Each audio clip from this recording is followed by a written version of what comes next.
Assalamualaikum warahmatullahi wabarakatuh.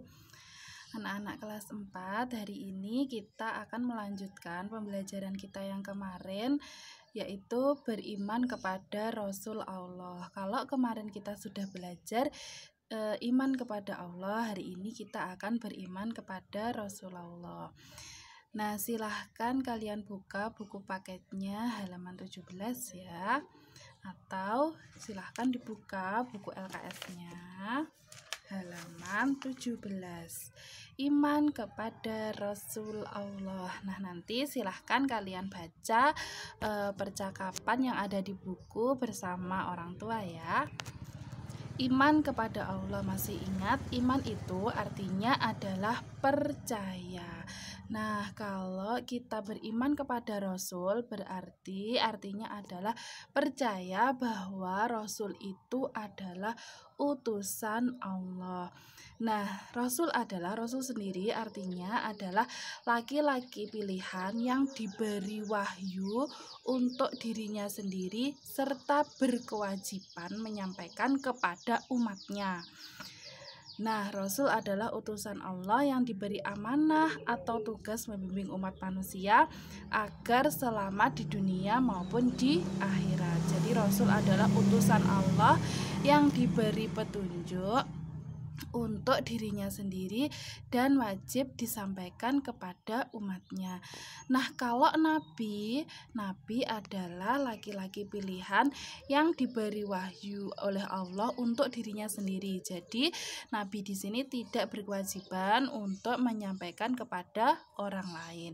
Nah, tahu ya, jadi bedanya Nabi dan Rasul adalah kalau Rasul diberi wahyu untuk dirinya dan untuk umatnya, tapi kalau Nabi diberi wahyu oleh Allah untuk dirinya sendiri. Nah, selanjutnya iman kepada Nabi dan Rasul adalah percaya sepenuh hati bahwa Allah telah mengutus utusannya, yaitu para nabi dan rasul. Di antara para nabi itu ada yang menerima wahyu berupa kitab suci yang disebut dengan suhuf.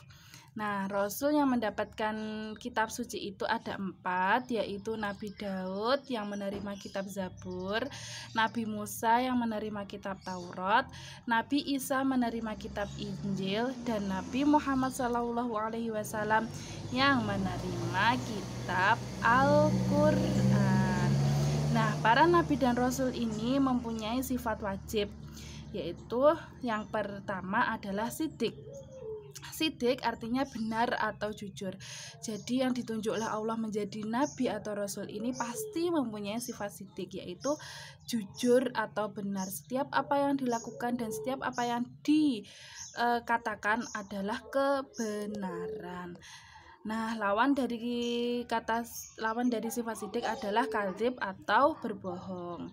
Itu tidak mungkin Nabi mempunyai sifat kadzib atau bohong. Yang kedua yaitu amanah. Amanah artinya terpercaya, jadi dapat dipercaya. Jika mempunyai janji akan menepati, jika diberikan kepercayaan dia akan melaksanakan dengan baik, itu namanya amanah. Jadi setiap nabi dan rasul mempunyai sifat amanah yang artinya terpercaya atau dapat dipercaya.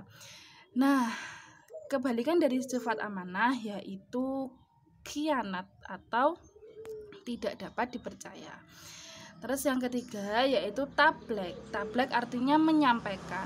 Kalau Rasul itu mempunyai sifat tablek, yaitu menyampaikan.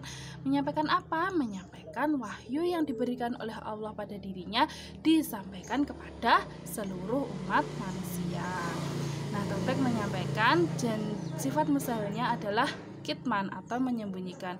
Kalau Rasul ini mempunyai sifat tablek ya, tapi kalau Nabi tidak mempunyai sifat tablek karena dia tidak berkewajiban untuk menyampaikan kepada umatnya.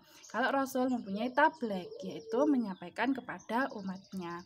Yang keempat adalah fatonah atau cerdas. Jadi setiap nabi dan rasul yang diutus oleh Allah itu mempunyai sifat fatonah atau cerdas, dan mustahil jika rasul itu bersifat baladah atau bodoh. Nah, jadi semua nabi dan rasul pasti mempunyai sifat fatonah atau cerdas.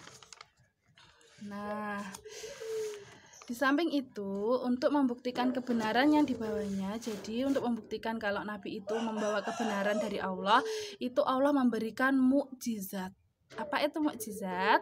Mukjizat adalah kejadian yang luar biasa yang terjadi pada nabi dan rasul. Nah, mukjizat ini untuk membuktikan kepada orang-orang kafir bahwa beliau ini benar-benar utusan dari Allah. Nah, jumlah nabi dan rasul secara keseluruhan hanya Allah yang tahu. Tapi yang wajib kita ketahui itu ada 25 nabi dan rasul. Silahkan kalian buka di buku LKS-nya halaman 18. Itu ada 25 nabi dan rasul yang wajib kita ketahui. Kalau nabi itu jumlahnya ada ribuan ya, tapi kalau nabi dan rasul itu yang wajib kita ketahui hanya ada 25. Adam, Idris, Nuh, Hud, Soleh, Ibrahim, Lut, Ismail, Ishak, Yakub, Yusuf, Ayub, Su'aib, Musa, Harun, Zulkifli, Dawud, Sulaiman, Ilyas, Ilyasa, Yunus, Zakaria, Yahya, Isa, dan Nabi Muhammad SAW. Nah, dari 25 Rasul Allah seperti yang sudah disebutkan tadi, terdapat Rasul yang mempunyai keistimewaan. Rasul yang memiliki gelar ulul azmi. Sudah kalian tulis minggu kemarin ada 5 Rasul ulul azmi yang mempunyai keteguhan yang kuat. Rasul yang mempunyai ketabahan dan kesabaran yang luar biasa. Itu ada 5 disebut Rasul ulul azmi. Yang pertama yaitu Nabi Nuh alaihi salam. Nah, Nabi Nuh ini mendapat mukjizat berupa membuat perahu besar untuk menyelamatkan kaumnya ketika terjadi banjir bandang. Jadi Nabi Nuh ini rintangannya banyak, kesabarannya luar biasa. Terus sama Allah diberi mukjizat berupa membuat perahu besar untuk menyelamatkan kaumnya ketika terjadi banjir. Yang kedua yaitu Nabi Ibrahim. Nabi Ibrahim ini tidak hangus ketika dibakar oleh Raja Namrud dan tidak merasakan panas sekali. Itu termasuk mukjizatnya. Yang ketiga yaitu Nabi Musa. Nabi Musa itu bisa merubah tongkatnya menjadi ular yang besar dan juga bisa membelah lautan. Nah, Nabi Isa itu dapat menyembuhkan penyakit. Nah, itu mukjizatnya. Dan Nabi Muhammad itu mendapatkan mukjizat yang terbesar yaitu berupa Al-Qur'an yang menjadi petunjuk bagi umat manusia.